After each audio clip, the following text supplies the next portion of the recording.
On a quiet dawn in 2012, in the middle of a deserted road in the Philippines, the body of a young woman was discovered, discarded like an unwanted object. No ID, no personal belongings, just a McDonald's bag still clutched in her hand. Few could have imagined that this seemingly ordinary fast food bag would become the key to unlocking one of the most shocking murder cases in over a decade, and that justice would take 12 years to finally reach the doors of truth. The victim in today's case was named Julie, a young woman who had just entered her 20s and was a promising fashion model. However, at 5:30 a.m. on December 6, 2012, her body was found lying on the roadside in a deeply disturbing condition. Her body was covered with severe injuries. At the scene, police found no personal belongings whatsoever, no wallet, no phone, no identification. The only thing left beside her was a McDonald's bag that she still held tightly in her hand. When investigators opened that paper bag, they discovered an untouched double cheeseburger inside, not a single bite taken from it. Along with it was a receipt clearly showing a transaction time of 2:33 a.m. that same day. The subsequent forensic examination revealed multiple severe wounds to her head, bruising on her temple and left cheek, and her left shoulder and right thigh bore numerous marks of brutal violence. Beyond that, she had been sexually assaulted multiple times in a savage manner, with serious tearing to her private areas. This young woman, with a heart full of passion and dreams yet to be fulfilled, had spent her final hours in unimaginable pain and terror. Who could have been heartless enough to push her into the abyss of death? Julie was affectionately called Gia Gia by family and friends.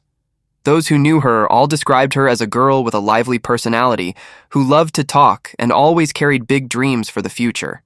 She was studying hotel and restaurant management at Arellano University.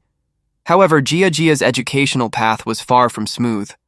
Due to her family's financial difficulties, she had to drop out 3 times to work and help support her family.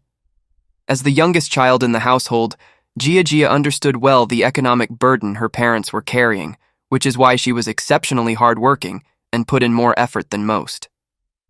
To continue her education, she decided to become a freelance model, taking advertising photo shoots and fashion show jobs. Additionally, she worked part-time as a talent at ABS-CBN, one of the largest television networks in the Philippines. Every day for Gia Gia was a constant balancing act between work and study, between earning money and pursuing her dreams. She had a clear plan for her future. After earning her college degree, she would work abroad to build a better life for her family and herself. The timeline takes us back to November 5th, 2012. That evening, Gia Gia told her mother she would be going with her best friend Althia to meet a producer to discuss a potential job opportunity in the entertainment industry. This was normal for a young model like Gia Gia, who was trying to find opportunities to advance her career. The relationship between Gia Gia and Althia was well known in Philippine modeling circles.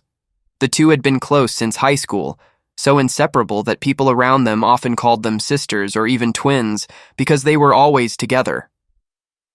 Althia had some fame in the modeling industry, having been voted Reader's Girlfriend by FHM magazine in 2010. It was Althia who had guided and introduced Gia Gia into the modeling world, connecting her with contacts and job opportunities. For this reason, Gia Gia always had absolute trust and respect for Althia, viewing her as both a career mentor and her closest friend. Due to the nature of modeling work, which often required traveling and working at irregular hours, sometimes Gia Gia wouldn't come home for several nights in a row. But her mother Ruth wasn't too worried about this. In her mind, as long as Althia was by her daughter's side, nothing bad would happen, because she believed Althia would always protect and take care of Gia Gia. Gia Gia's older brother Alvin later recalled with pain, "My sister always kept her word. Whenever she told our mother she would come home, she definitely would. She never broke that promise. That night, when she said goodbye to us to go out, she said the same thing, that she would come home." But at that moment, no one in the family could have imagined that this ordinary goodbye would be the last time they would see Gia Gia alive. That evening, Gia Gia and Althia went to SM Mall of Asia shopping center to watch a movie together. After the movie ended, they took a taxi toward the World Trade Center area to meet their contact as planned. Everything seemed no different from their usual outings as best friends, combining entertainment with work. However, everything suddenly changed at 12:40 a.m. Althea, in a state of complete emotional breakdown with tears streaming down her face, ran into Baclaran police station. Her whole body trembled uncontrollably as she reported to police that Gia had just been kidnapped right before her eyes. In her statement to police, Althea said that about 10 minutes earlier, the two of them were standing by the road waiting for a taxi to go to the World Trade Center when an SUV suddenly appeared out of nowhere. Everything happened in a flash. Two men jumped out of the vehicle, grabbed Gia, and forcefully pulled her into the car before speeding off into the night. Althea told police that everything happened so fast she couldn't react. She claimed she was so frightened that she could only stand frozen in place, unable to remember any crucial details that could help the investigation, such as the license plate number, color, or model of the SUV, or the appearance or identifying features of the kidnappers. Immediately after receiving the report from Althea, police launched an investigation. However, the investigation hit a dead end almost from the very first steps. The reason was that the information Althea provided was too vague and lacked the crucial details necessary for tracking. They didn't know where to start, how to search for the vehicle, or what characteristics to look for in the suspects. Many people looking back at the case later couldn't help but ask regretful questions. They felt that if Althea could have been a bit calmer, if she could have observed more carefully even for just a few seconds and remembered a few important details to give to police, perhaps everything would have been different. Perhaps police could have acted more quickly, tracked faster, and maybe Gia would still have had a chance to be rescued and survive. But all those hypotheticals had become meaningless, because just a few short hours after Althea reported the kidnapping, the body of this young woman full of dreams was found by residents a few miles from the kidnapping scene.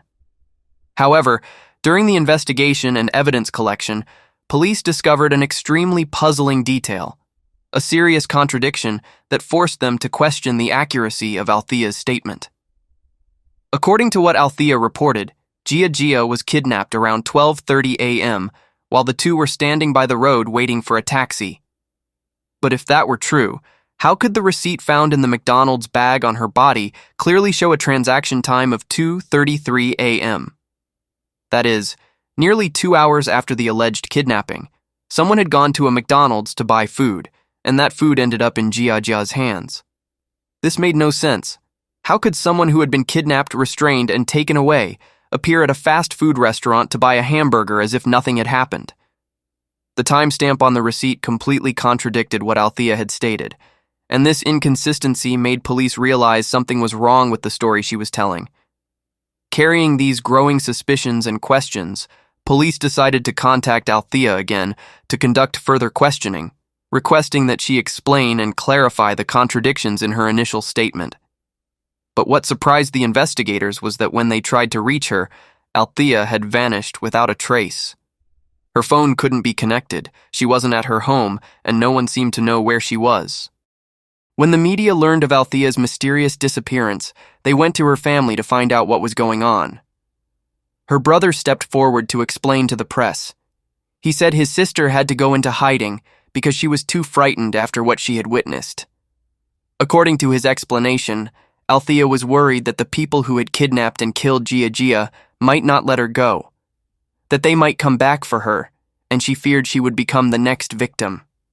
Faced with Althea's disappearance and inability to provide any more useful information, police had no choice but to continue the investigation by following the few leads they had.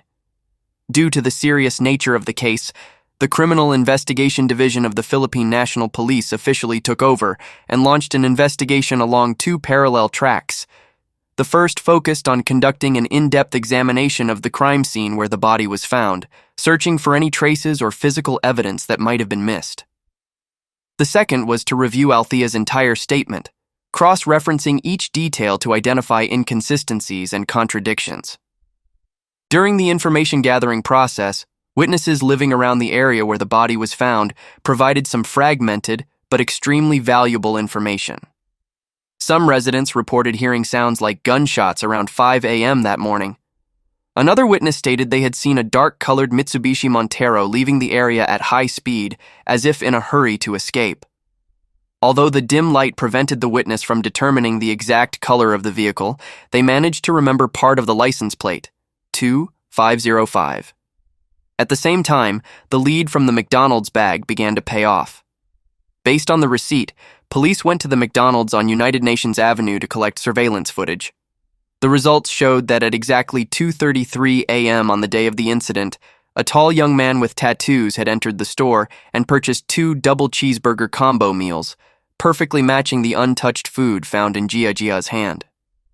Through tracing the license plate based on the partial number the witness provided, police identified a black Mitsubishi Montero registered to a woman named Rosalina.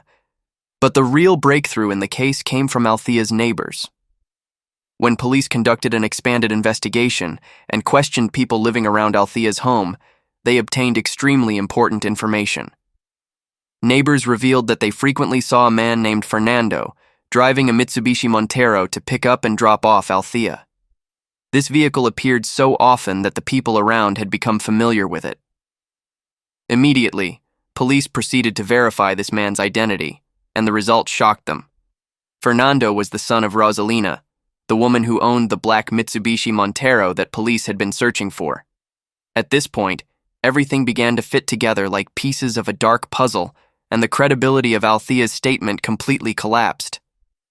She had told police that she knew nothing about the kidnappers, couldn't remember any details about them, didn't know who they were or where they came from. But reality showed that she had a close relationship with Fernando, the man who owned the vehicle matching the witness's description, and very likely the same man who appeared on the McDonald's store surveillance camera. With this discovery, Althia's status immediately changed completely. She was no longer viewed as a crime reporter or witness, but had become one of the main suspects in the case. At this point, both Althia and Fernando had disappeared without a trace, as if they had known beforehand that police were getting close to the truth. Given the situation, a large-scale manhunt was immediately launched across the region.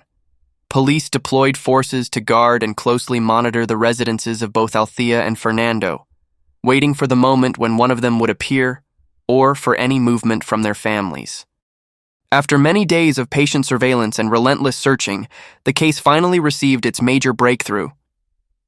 At 6 p.m. on November 10, 2012, Fernando's father was spotted leaving home by car, carrying a bag of clothes. This action immediately caught the attention of the police team on watch. They decided to secretly follow the vehicle, maintaining just enough distance to avoid detection while not losing sight of it. This silent pursuit eventually led them to a house in Pampanga province, quite a distance from Manila. This was the ancestral home of Fernando's family, a place where they probably thought no one would find them. And more importantly, the black Mitsubishi Montero that police had been searching for was parked right on the driveway. That evening, the chief inspector in charge of the Gia case personally arrived at the scene to oversee the arrest operation. While observing the surrounding area, he spotted the silhouette of a woman inside a nipa hut, a traditional Philippine house made of bamboo and palm leaves. Unable to see the face clearly in the dim light, he wasn't certain if it was Althia, so he decided to call out her name. And the woman politely responded to the call, thereby inadvertently confirming her own identity. Althia had been found. Shortly after, both Althia and Fernando were arrested on the spot without significant resistance. The couple was escorted to a temporary detention facility in Quezon City for questioning. Facing intense questioning from police, Fernando proved stubborn and completely denied any involvement in the case. He insisted he was innocent and knew nothing about what had happened to Gia. As for Althia, she initially also firmly maintained her original statement, continuing to claim that she was merely a victim of circumstances, that she had only happened to witness the kidnapping and had no involvement whatsoever.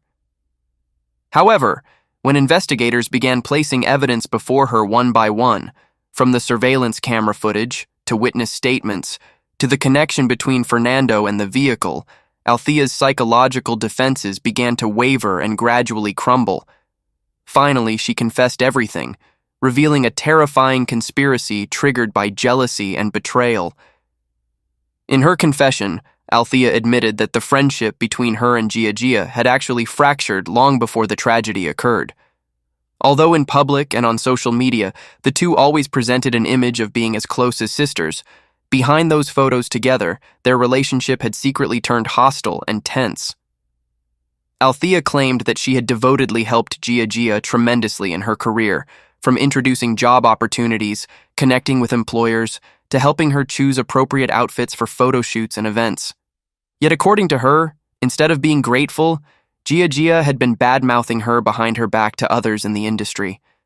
But the final straw, the thing that completely destroyed the friendship between them, was Gia revealing to others a secret that Althia had always tried to keep hidden, that she had 2 children. In the modeling and entertainment industry, image is everything, and Althia knew well that having the public know she was a mother of 2 could seriously affect her career. This was personal information she had carefully concealed for so long. Gia's disclosure of this secret caused serious damage to Althia's reputation in the industry, costing her many job opportunities she should have had. In her anger and feeling of betrayal, Althia had vented all her frustrations to her boyfriend, Fernando. She didn't expect that Fernando would become even angrier than she was. He not only sympathized with his girlfriend, but also proactively suggested that they teach Gia a proper lesson, so she would know the consequences of hurting others. However, although Althia admitted to participating in planning and executing the kidnapping, she placed all responsibility for the situation escalating out of control on her boyfriend. She cried as she testified that she had never imagined that Fernando and his accomplices would sexually assault and then kill Gia so cruelly.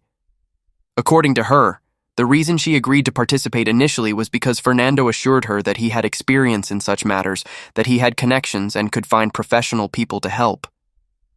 Althia insisted that her original intention was simply to have Gia frightened, maybe hurt a little, so she would learn her lesson. She had no intention of taking her former friend's life. According to Althia's detailed statement, on November 5th, she had proactively contacted Gia using the excuse that a producer wanted to meet to discuss job opportunities, thereby luring Gia out without any suspicion that this was a prearranged trap. Gia trusted her best friend and had no doubts, happily agreeing to go along as she had many times before. Throughout that evening, as the two went to the movies and moved between locations, Althia secretly texted her boyfriend Fernando, continuously updating him on their exact location in real time so he could track and prepare to act. Shortly after the 2 girls left the movie theater and stood by the road waiting for a taxi, Fernando drove up with his accomplices. And then the kidnapping scene that Althia had described to police in her initial report played out exactly as she had told it, except she wasn't a helpless victim, but the one who had orchestrated everything. Althia claimed that at the moment Gia was grabbed by the men and forcefully pulled into the car, she felt regret. She said she wanted to run up and stop them, wanted to scream at them to stop, but in the end, she did nothing. She just stood there on the road, frozen and crying, while the car carrying her friend sped off into the night. Afterward, a patrol officer happened to pass by and found a young woman standing alone crying in the middle of the night, approached to ask questions, and took her to the police station to report the incident. However, what happened after Althia left the police station truly revealed her nature. Instead of staying to cooperate with police or trying to find a way to save her friend, she immediately texted Fernando to come pick her up. Then she got in the car with her boyfriend and his father and left the area, first going to a motel to temporarily hide, and finally choosing to hide in Fernando's family's ancestral home in Pampanga, where they thought police wouldn't find them. Althia testified that throughout the time they were hiding, Fernando had forbidden her from answering phone calls or responding to any messages from outside to avoid being discovered. She also said she didn't know Gia had been killed until several days later, when she received a text message from her sister. Throughout the lengthy interrogation process, Althia consistently placed all primary responsibility on her boyfriend Fernando. She repeatedly emphasized that she had no intention of killing anyone, that she only wanted to scare Gia a little and never thought things would go this far. According to her telling, she was just someone who happened to get caught up in a spiral she couldn't control, while Fernando and his accomplices were the ones who should bear responsibility for Gia's death. Notably, in the days immediately following the kidnapping and before her arrest, Althia continued to play the role of the innocent best friend with a skill that was truly frightening. She even posted numerous photos of herself with Gia on social media, photos capturing happy moments of the two together. This behavior was as if she wanted to prove to the whole world that she and Gia were extremely close, and that she absolutely could not have hurt Gia. It was a performance played out openly before everyone's eyes. However, police didn't easily believe Althia's words and actions. They had found a video recorded by journalists not long after the kidnapping was reported. In this video, Althia appeared with an attitude completely opposite to what one would expect from someone who had just witnessed their best friend being kidnapped before their eyes. She showed no signs of panic or fear whatsoever, no trembling, no uncontrollable crying. On the contrary, she appeared extremely calm and composed, as if she were talking about someone else's affairs rather than her closest friend who had just been taken in the night. This strangely calm demeanor led many to begin doubting the authenticity of the grief Althia later displayed in public. Public opinion quickly raised questions. If she was truly frightened and distressed as she claimed, why had she been so calm at that moment? Many concluded that the tears and grief Althia showed later were just crocodile tears, a carefully calculated performance to cover up her true role in the case. Corresponding to Althia's statement, Fernando in his interrogations also firmly denied the murder charge. However, instead of taking responsibility, he blamed another accomplice named Jamar. According to Fernando's account, after carrying out the kidnapping, he had handed Gia over to Jamar to guard and knew nothing about what happened afterward. He insisted he had not killed anyone and had not ordered anyone to do so either. In an effort to seek leniency from the law, Fernando agreed to cooperate with police by leading them to a hideout where the accomplices were hiding. This arrest operation didn't go as smoothly as expected. When police burst in, the suspects fought back fiercely, leading to an intense shootout. In that gunfight, an associate named Bob was shot dead on the spot. Two other suspects, 22-year-old Jamar and 28-year-old Gullan, were arrested and taken in for questioning. Fortunately for the investigation, Jamar decided to confess after his arrest. And what he revealed was completely different from the version of the story Althia had told. According to Jamar, on the afternoon of the day of the incident, Fernando had proactively come to him along with another man named Efren. Fernando made a clear and specific request. He needed them to help teach a girl named Gia a lesson. Fernando explained that Gia was a competitor of his girlfriend and needed to be punished.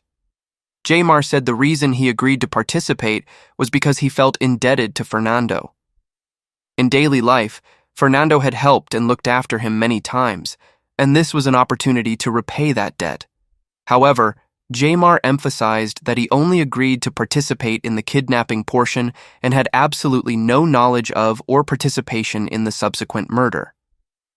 To verify the accuracy of Jamar's statement, police conducted a review of surveillance cameras in the area and found an extremely important video.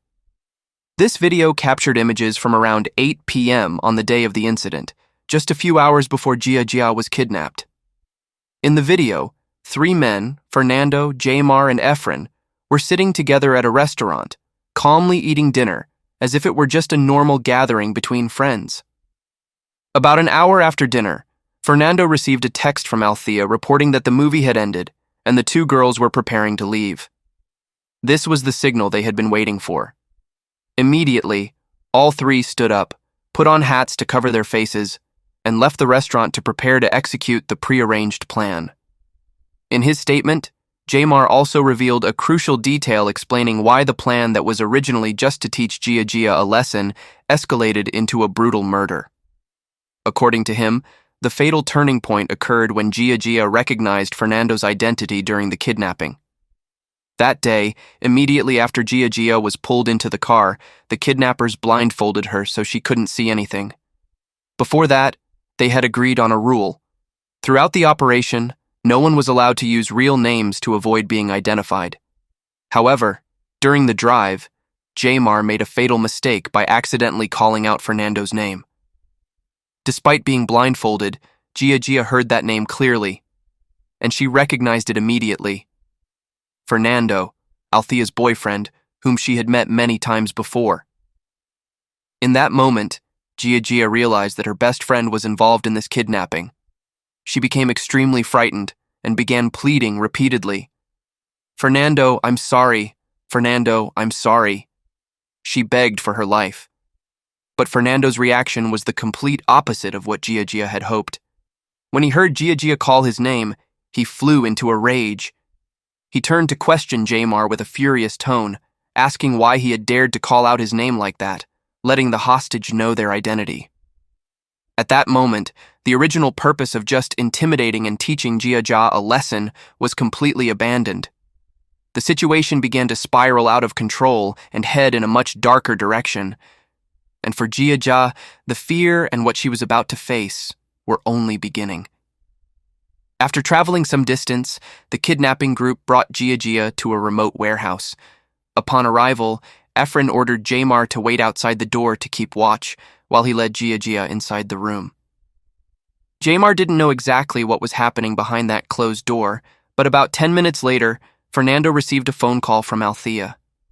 She was at the police station after reporting the crime and needed someone to pick her up.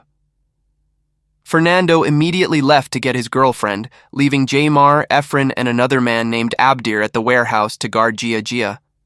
While waiting outside, Jamar heard sounds coming from inside the room. They were desperate crying and pitiful pleading from Gia. Those sounds told him clearly what was happening. Efren was assaulting the poor girl inside. Jamar did nothing to stop it. After a while, he decided to leave the warehouse and go home nearby to rest, abandoning Gia in the hands of those remaining. However, in the middle of the night, Jamar's sleep was interrupted by Abdir, who had been assigned to guard duty. Abdir ran up in a panic, breathlessly reporting that a man named Aldos had suddenly appeared at the warehouse. Abdir didn't know who this person was and didn't know how to handle it. It turned out that Efren, after satisfying his bestial urges, had texted Aldos, an acquaintance, bragging that there was a beautiful girl in the warehouse. When Jamar hurried back to the warehouse to check the situation, the scene before him made him freeze. Aldos was holding a gun pointed straight at Gia, clearly intending to rape her. Jamar stepped forward and tried to stop him, telling Aldos that Fernando had only asked them to guard the hostage, and rape was absolutely not part of the original plan. But Aldos didn't care about those words. He turned back and asked Jamar with a contemptuous tone why he was making such a big deal about it. Then he said something chillingly cold. Anyway, they would have to deal with this girl eventually, so they might as well use her first. That statement showed that in Aldos's mind, Gia's fate had already been decided. Then, despite Jamar's weak objection, Aldos proceeded to assault Gia again. Not long after, Fernando returned to the warehouse after picking up Althia from the police station and arranging a hiding place for her. In his hand, he carried a hamburger combo meal purchased from a McDonald's store. Fernando handed the food to Jamar and signaled him to bring it to the hostage. Jamar took the food bag, walked to the door of the room where Gia was being held, and passed the meal inside. According to Jamar's later explanation, this action wasn't simply about delivering food. It was also a way to signal to Aldos that Fernando had returned and everyone needed to behave more appropriately. However, Aldos didn't care about the signal or anything else. He just coldly replied with a short sentence, "No problem, I'm done." And so, the McDonald's bag containing the receipt stamped with 2:33 a.m., the crucial clue that would later help police solve the case, was placed in Gia's hands. Aldos looked at the girl trembling with fear and told her in a falsely gentle tone that she should eat, and after eating they would take her home. But by this point, Gia was too frightened to think about eating. She had only one thought in her mind: get out of this place as soon as possible. She refused the food, saying she would wait until she got home to eat. In her mind, she was probably telling herself that the nightmare was about to end, that they would release her as promised, that she would soon be back with her family. She had no idea that her fate had long been decided by Fernando. He had given clear orders: kill without mercy. Gia knew too much. She had recognized Fernando's identity, and that meant she couldn't be allowed to live to tell this story. Finally, Gia still clutched the bag of cheeseburgers in her hand as the kidnappers pulled her out of the warehouse and pushed her into the SUV once again. She didn't know this would be the last journey of her life. Jamar stood watching the entire situation unfold before his eyes.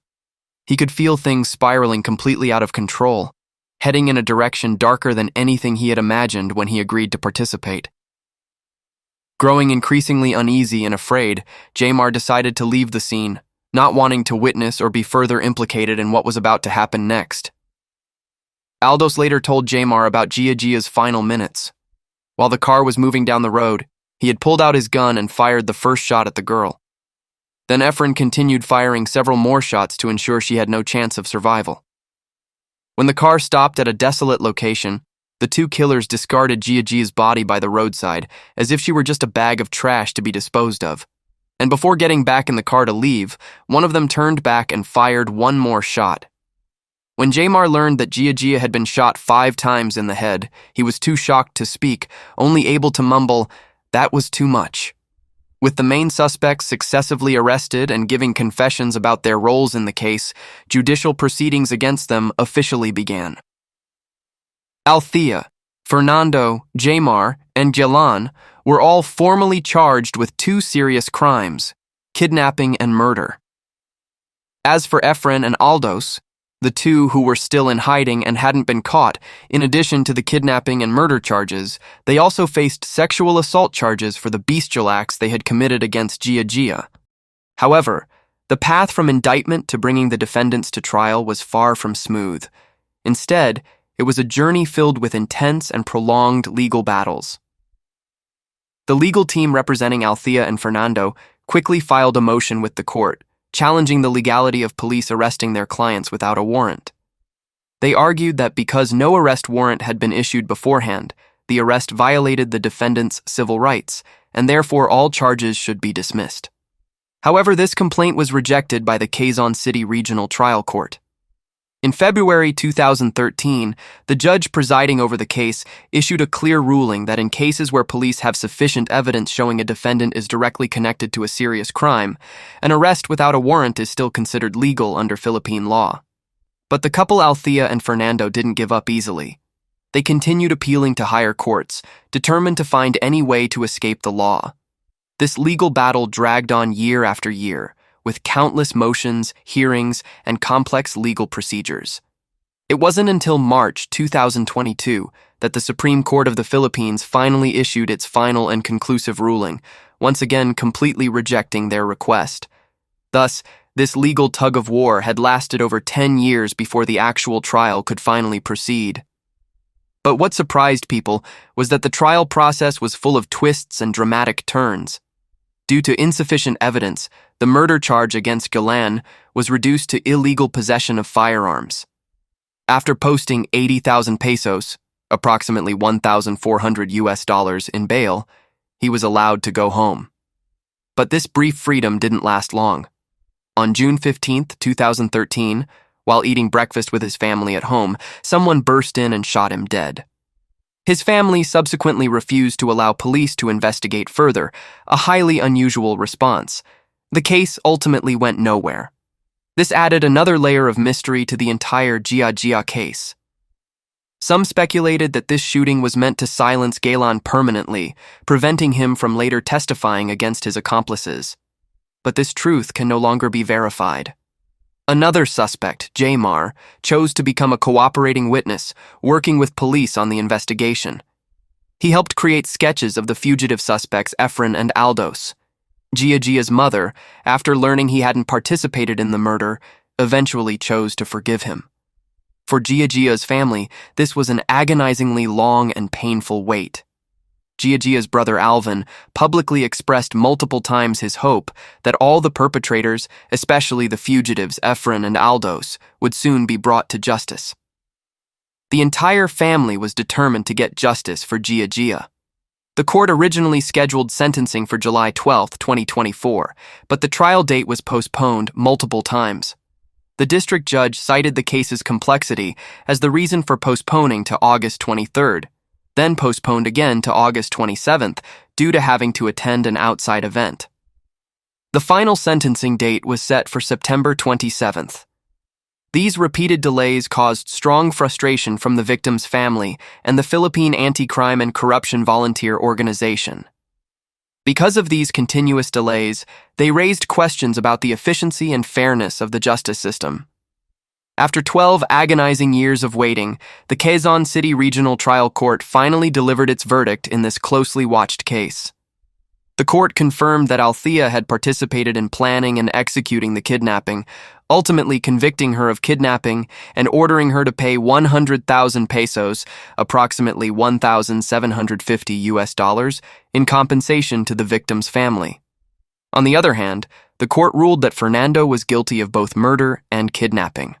Evidence showed that he was the one who made the extreme decision after the victim recognized his identity. He was ultimately sentenced to life imprisonment and ordered to pay up to 500,000 pesos, approximately $8,700 in compensation to the victim's family. This verdict left Gia's family in deep disappointment and pain. Gia's mother said Althia's freedom was hard to accept. "If it weren't for her, my daughter wouldn't have died."